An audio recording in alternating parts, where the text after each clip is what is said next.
पुरी की रात हमेशा शांत होती थी, लेकिन उस रात कुछ अलग था। आसमान में बादल गरज रहे थे, हवा तेज चल रही थी। मंदिर की बड़ी घंटियां अपने आप बजने लगी। टन टन टन। मंदिर के पीछे की पुरानी गली में एक छोटा बच्चा भागता हुआ जा रहा था। माधव। माधव गरीब था, लेकिन भगवान जगन्नाथ से बहुत प्रेम करता था। अचानक उसे एक अजीब चमक दिखाई दी। वह धीरे धीरे आगे बढ़ा। जमीन पर एक छोटा सुनहरा पहिया रखा था, जो अपने आप घूम रहा था। पहिए से हल्की नीली रोशनी निकल रही थी। माधव डर गया। माधव, ये क्या है? जैसे ही उसने पहिया उठाया, तेज हवा चलने लगी और पीछे से भारी आवाज आई। जिसने इस पहिए को पाया, उसे भगवान की अधूरी रथ यात्रा पूरी करनी होगी। जय जगन्नाथ! जय जगन्नाथ! चमकता हुआ पहिया। माधव डरते डरते पहिया घर ले भैया? आया। उसकी छोटी ये साधारण पहिया नहीं है।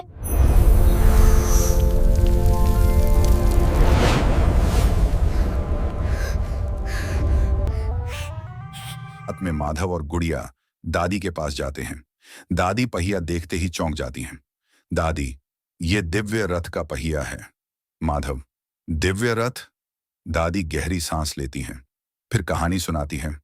बहुत साल पहले पुरी में बच्चों की एक छोटी रथ यात्रा निकली थी, लेकिन अचानक भयंकर तूफान आ गया। रथ यात्रा अधूरी रह गई। उस दिन से कहा जाता है, जो भी इस पहिए को पाएगा, उसे यात्रा पूरी करनी होगी। गुड़िया डर कर पूछती है, अगर पूरी नहीं हुई तो? दादी की आवाज धीमी हो जाती है, तो सूर्योदय से पहले पहिया हमेशा के लिए गायब हो जाएगा। कमरे में सन्नाटा छा जाता है। रात की अजीब घटनाएं। उस रात माधव सो नहीं पाता। अचानक टन टन घंटियां बजने लगती हैं। माधव उठता है। वह देखता है पहिया हवा में घूम रहा है। उसके पीछे नीली रोशनी की लकीर बन रही है। माधव धीरे धीरे उसके पीछे चलता है। पहिया मंदिर की दिशा में रुक जाता है। अचानक जमीन पर चमकता हुआ नक्शा बनता है। उसमें 3 जगहें दिखाई देती हैं। हमें ये यात्रा पूरी करनी होगी।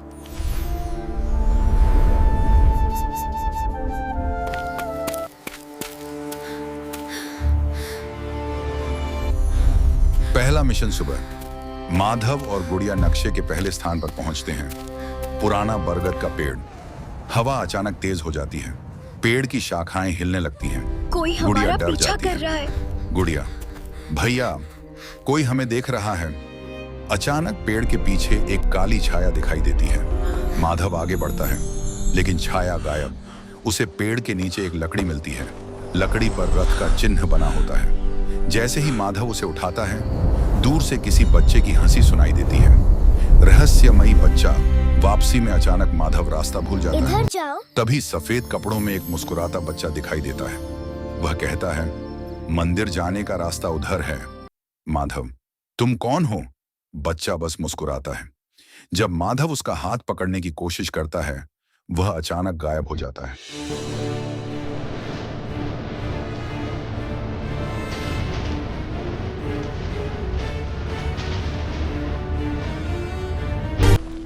तुम कौन हो? तुम्हारा नाम क्या है?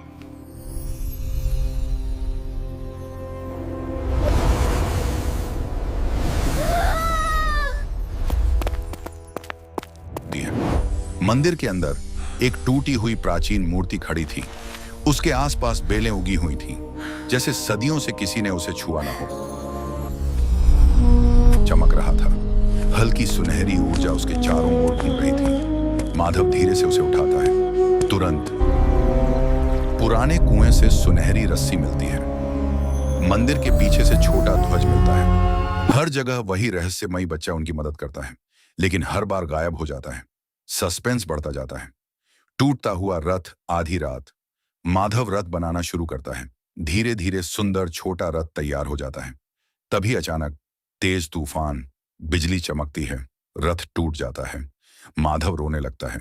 माधव, मैं यात्रा पूरी नहीं कर पाऊंगा। तभी वही बच्चा आता है। वह मुस्कुराकर कहता है, भक्ति कभी हारती नहीं। वह रथ को छूता है। टूटा हुआ हिस्सा अपने आप जुड़ जाता है। सबसे बड़ा रहस्य सुबह होने वाली है। पूरा गांव छोटी रथ यात्रा में शामिल होता है। सभी बच्चे रस्सी पकड़ते हैं। जय जगन्नाथ रथ चलना शुरू होता है, लेकिन अचानक रथ रुक जाता है। कोई हिला नहीं पाता। गांव वाले घबरा जाते हैं। तभी वही रहस्यमयी बच्चा आगे आता है। वह धीरे से रथ को छूता है। अचानक रथ अपने आप चलने लगता है। जय श्री राम। आकाश में तेज प्रकाश फैलता है। फूल बरसने लगते हैं। माधव बच्चे की आंखों में देखता है। उसे भगवान जगन्नाथ का दिव्य रूप दिखाई देता है। माधव की आंखों में आंसू आ जाते हैं। माधव, भगवान। बच्चा मुस्कुराता है और अगले ही पल वह प्रकाश बनकर गायब हो जाता है। जमीन पर सिर्फ मोर पंख और फूल पड़े रहते हैं। सूरज निकल आता है। मंदिर की घंटियां बजने लगती हैं।